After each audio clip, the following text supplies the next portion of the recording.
حييت سفحك عن بعد من الغربة، كانت في الغربة في سنين الغربة في الخارج عن الوطن. حييت سفحك عن بعد فحييني يا دجلة الخير يا أم البساتين. يا دجلة الخير يا نبعا أفارقه على الكراهة بين الحين والحين، إني وردت عيون الماء صافية نبعا فنبعا فما كانت لترويني.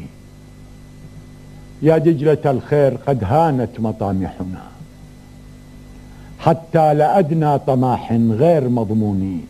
أتضمنين مقيلا لي سواسية بين الحشائش أو بين الرياحين، خلوا من الهم إلا هم خافقة بين الجوانح. أعنيها وتعنيني تهزني فأجاريها فتدفعني كالريح تعجل في دفع الطواحين.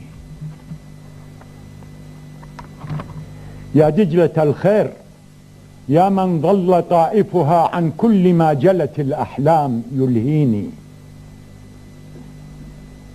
لو تعلمين بأطيافي ووحشتها وددت مثلي لو أن النوم يجفوني. أجس يقظان أطرافي أعالجها مما تحرقت في نومي بأتوني.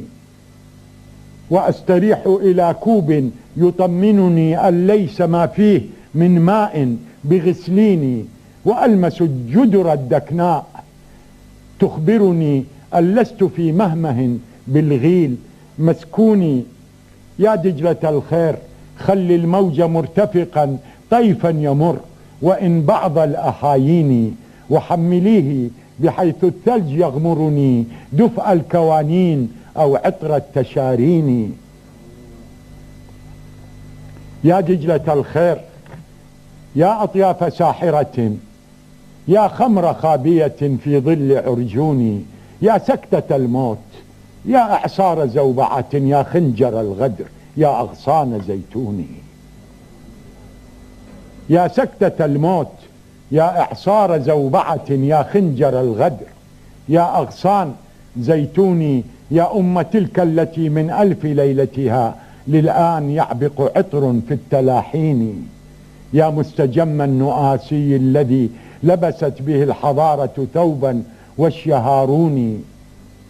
الساحب الزق يأباه ويكرهه والمنفق اليوم يفدى بالثلاثين. والمسمع الدهر والدنيا وساكنها قرع النواقيس في عيد الشعانين.